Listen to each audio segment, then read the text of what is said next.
Good morning to everyone.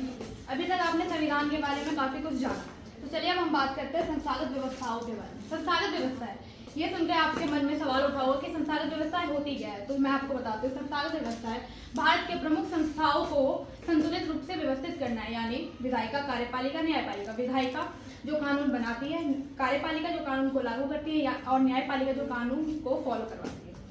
तो चलिए अब हम इसके बाद बात करते हैं उद्देश्य प्रस्ताव। उद्देश्य प्रस्ताव 13 दिसंबर 1946 को जवाहरलाल नेहरू द्वारा प्रस्तुत किया गया था।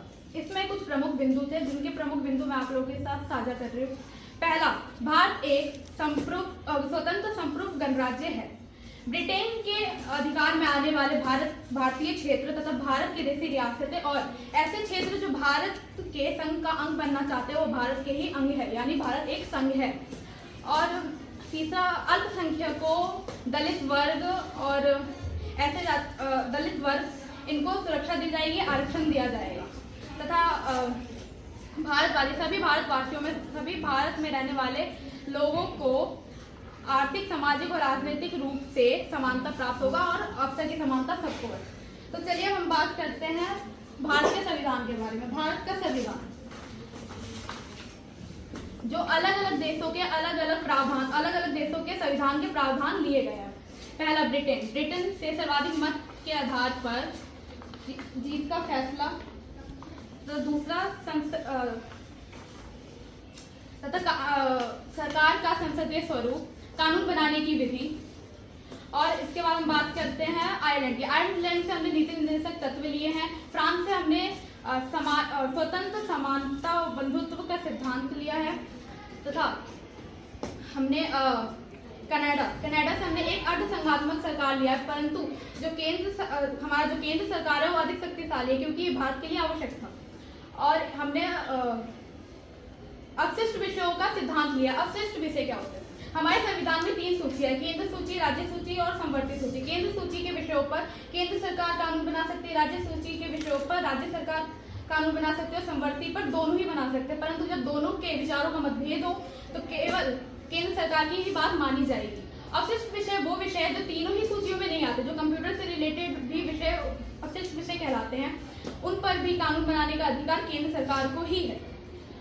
अब हम बात करते हैं अमेरिका से हमने मौलिक अधिकार लिए। मौलिक अधिकार वो वह अधिकार है जिनके बिना व्यक्ति अपना जीवन जी ही नहीं सकता, उनके बिना संभव नहीं है जीना। तथा इसके बाद हम बात करते हैं न्यायिक पुनरावलोकन। न्यायिक पुनरावलोकन वह अधिकार है जो न्यायपालिकाओं को प्राप्त है कि वो किसी भी कानून की जांच कर सकती है कि कोई भी कानून बनाने में उस संविधान के प्रावधानों की अवहेलना तो नहीं हुई, तथा न्यायपालिका की स्वतंत्रता। न्यायपालिका पूर्ण रूप से स्वतंत्र है। कार्यपालिका और विधायिका को न्यायपालिका से दूर रखा गया है, जिससे न्यायपालिका के किसी भी निर्णय पे कार्यपालिका और विधायिका का किसी भी तरीके से हस्तक्षेप ना हो सके। इन सारे प्रावधानों को लेने की वजह से हमारे संविधान को उधार का थैला कहा जाता है, जिस पर हमारे डॉक्टर भीमराव अम्बेडकर जी, जिन्होंने संविधान लिखा, भारत का संविधान अपने हाथों से लिखा, वो कहते हैं कि जिस समय हम संविधान बना रहे थे, यानी हमारा संविधान जो है, भारत का संविधान 26 नवंबर 1949 को रेडी हुआ एंड 26 जनवरी 1950 को लागू किया गया। उस समय जब हम संविधान बना रहे थे तो अधिकतर देशों के संविधान बन चुके थे। तब हम ऐसी क्या नई चीजें संविधान में डालते जो कि मतलब कोई नई चीजें होती, जो भी चीजें संविधान में जरूरी थी, निष्पक्षता, समानता, अवसर की समानता, न्याय पुनरावलोकन, नीति निर्देशक तत्व, हर वो चीजें हमने संविधान में डाली जो कि आवश्यक थी। भारत एक विविधताओं का देश है। यहाँ पे अलग अलग जाति, धर्म, अलग अलग भाषा बोलने वाले लोग तथा अलग अलग संस्कृतियों के लोग हैं, ऐसी चीजें हमने संविधान में डालनी पड़ी जिससे किसी भी व्यक्ति को बेगानेपन का एहसास ना हो। तथा हमने वो सारी, हमारा जो संविधान है उधार का थैला नहीं, पर लेकिन एक पुष्प गुच्छ है जिसमें हर एक फूल है, यानी हमारे संविधान में हर एक देश के संविधान के प्रावधान है जो हमारे संविधान को मजबूत बनाता है।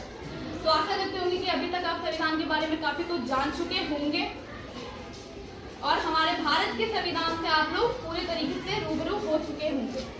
तो धन्यवाद।